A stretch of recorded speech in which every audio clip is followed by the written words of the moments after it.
अस्सलामुअलैकुम प्यारे दोस्तों, जब अजमेर शरीफ में हुआ जिन्नातों का हमला, यानी जब एक जिन हजरत ख्वाजा हजरत ख्वाजा मोइनुद्दीन चिश्ती रहमतुल्लाह अलैह पर हमला किया, फिर उसके बाद क्या हुआ, जानने के लिए पूरे वीडियो को अंत तक जरूर देखें और हमारे चैनल को सब्सक्राइब करके ऑल नोटिफिकेशंस क्लिक कीजिए। दोस्तों, जब हजरत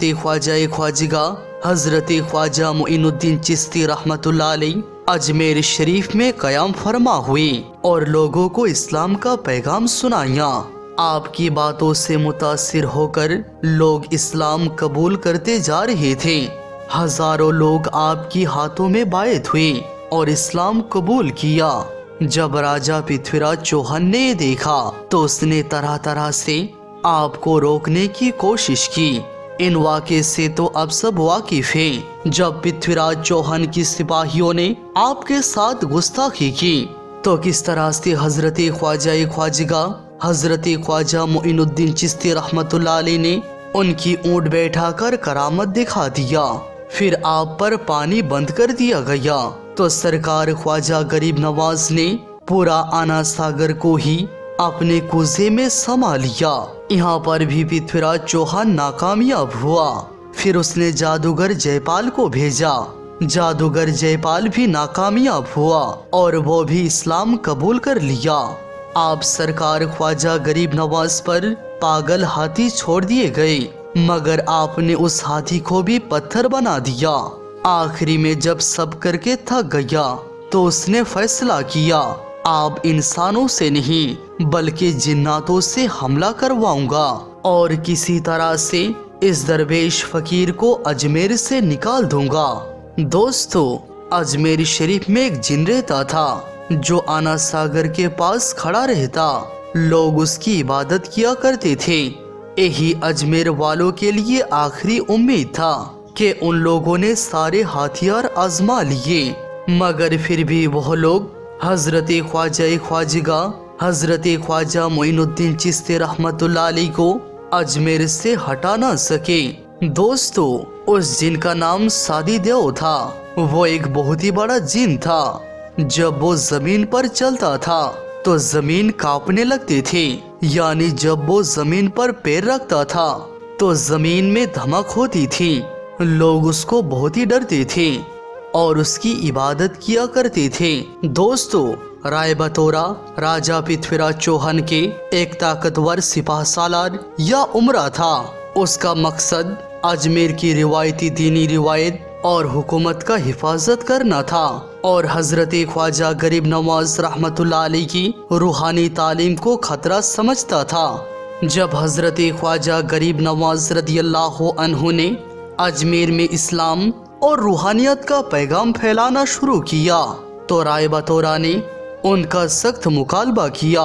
शुरुआत में राय बतौरा ने हजरत ख्वाजा गरीब नवाज रदियल्लाहु अन्हु को अजमेर में मकाम बनाने से रोकने की कोशिश की। उसने ख्वाजा पिया को जलील करने की कोशिश की और उनके मुरीदों पर हमला करने का हुक्म दिया। फिर राय बतौरा ने कहा, वो फकीर जो हमारे सादी देव के सामने एक नन्हा सा कीड़ा मालूम होता है, अगर हम उनको ना रोके तो पूरा का पूरा अजमेर मुसलमान हो जाएगा। फिर उन लोगों ने जाकर सादी देव से ये बात कहा और वो ये सुनकर हंसने लगा और कहने लगा, ये तो मेरे लिए एक बहुत छोटा सा काम है। हजरत ख्वाजा मोइनुद्दीन चिश्ती रहमतुल्लाह अलैह के सामने आकर खड़ा हो गया। उस वक्त हजरत ख्वाजा गरीब नवाज रहमतुल्लाह अलैह आना सागर के पास एक दरख्त के नीचे क़याम फरमा रहे थे। उसने जाकर कहा, ए फकीर, तू अजमेर और हिंदुस्तान को छोड़कर चला जा। उसके पीछे अजमेर के लोग खड़े थे। सब लोग खड़े होकर ये तमाशा देख रहे थे कि अब ये दुर्वेश फकीर का अंजाम क्या होगा। गरीब नवाज ने फरमाया, मैं तो अजमेर नहीं छोड़ूंगा क्योंकि मैं यहाँ पर खुद नहीं आया हूँ। फिर जिन ने कहा, फिर मरने के लिए तैयार हो जाओ, मैं तुम्हें मार डालूंगा।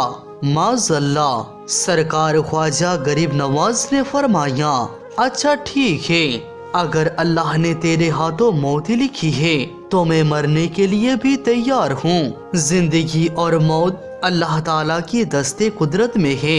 اگر اللہ تعالیٰ مارنا چاہے تو اس کو کوئی بھی بچا نہ سکے۔ اگر اللہ کسی کو موت دینا چاہے تو کوئی اس کو بچا نہیں سکتا، اور اگر اللہ کسی کو بچانا چاہے تو کوئی اسے نقصان نہیں پہنچا سکتا۔ وہی زندگی دیتا ہے اور وہی موت دیتا ہے۔ دوستو، آتش نمرود میں بھی حضرت ابراہیم علیہ السلام سلامت رہے، کیونکہ ان کو اللہ نے بچایا تھا۔ تو فرعون کی کیا مجال کہ وہ حضرت موسیٰ علیہ السلام کو نقصان پہنچائے۔ اسی طرح سے حضرت خواجہ غریب نواز رحمت اللہ علیہ کو اللہ بچائے تو سادی دیو ان کا کیا نقصان پہنچائے۔ پھر حضرت خواجہ خواجگاہ حضرت خواجہ معین الدین چشتی رحمت اللہ علیہ نے فرمایا، تو مجھے نہیں مار سکتا ہے، بلکہ تو بھی کلمہ پڑھ کے مسلمان ہو جا، فائدے میں رہے گا، تیرے مراد بھی پوری ہوگی۔ اے سن کر وہ جن بہت شرمندہ ہوا، کیونکہ اس کے پیچھے اس کو ماننے والے کھڑے تھے۔ پھر سادی دیو جن چلانے لگا اور کہنے لگا، سادی دیو جن نے کہا، میرا کیا مراد ہو سکتی ہے؟ خواجہ پیا نے کہا، بتاؤ تجھے تیرا مراد کیا ہے؟ تو سن، ایک پتھر کی مورت ہے جو بہت خوبصورتی کے ساتھ تراشا گیا ہے۔ وہ ایک بہت ہی خوبصورت عورت کی مورت ہے جس کو دیکھ کر تو اس پر شیدا اور فدا ہے۔ دن بھر یہاں کھڑا رہتا ہے اور جب لوگ سو جاتے ہیں تو رات کو جا کر کے اس بدھ خانے میں اس مورتی کے پیروں کے پاس بیٹھ کر تو اس سے کہتا ہے کہ مجھ سے بات تو کر، مجھ سے کلام تو کر، مجھ سے بات تو کر۔ تو یہ کہہ کر روتا رہتا ہے، مگر وہ تجھ سے کلام نہیں کرتی۔ اگر تو نے کلمہ پڑھا تو تیری یہ مراد پوری ہوگی۔ اے سن کر وہ سب کو چھوڑ کر کلمہ پڑھنے لگا۔ کلمہ پڑھ کر اس نے کہا، آپ مجھ کو اس کے ساتھ بات کروا دیں، آپ میرے ساتھ چلے۔ خواجہ پیا نے فرمایا، تو خود جا، روز تو اپنے آپ جاتا تھا، آپ تو میرے کہنے پر جا، تاکہ لوگوں کو یہ پتا چلے کہ پیارے آقا صلی اللہ تعالی علیہ وسلم کی غلام کی شان کیا ہے۔ جب غلاموں کا یہ عالم ہے تو سید الانبیاء کا عالم کیا ہوگا۔ جا اور اس بدھ خانے میں جا کر اس کی ہاتھ پکڑ کر کہنا، چل تجھے معین الدین بلاتے ہیں۔ وہ جن ایسا ہی کیا، بدھ خانے میں جا کر اس عورت کی مرد کی ہاتھ پکڑ کر کہا، چل تجھے معین الدین بلاتے ہیں، تو وہ حقیقت میں چلنا شروع کر دیتی ہے۔ پھر حضرت خواجہ خواجگاہ حضرت خواجہ معین الدین کے پاس آتے ہیں۔ پھر آپ سرکار غریب نواز رحمت اللہ علیہ اس کے شادی اس عورت کے ساتھ کر دیتے ہیں۔ پھر حضرت خواجہ معین الدین چشتی رضی اللہ عنہ نے اس کا نام تبدیل کر کے سادی سے شادی رکھ دیتے ہیں۔ سبحان اللہ۔ دوستو، اے مقام و مرتبہ ہے ہندوستان کے بے تاج بادشاہ حضور خواجہ غریب نواز کا۔ تم ہندوستان کے بادشاہ تھے، خواجہ آئے تیرے در پر، فقیری رنگ دکھایا، روح کو روشن کیا اندر، وہ جن کے قدموں میں تقدیر بدل جاتی ہے۔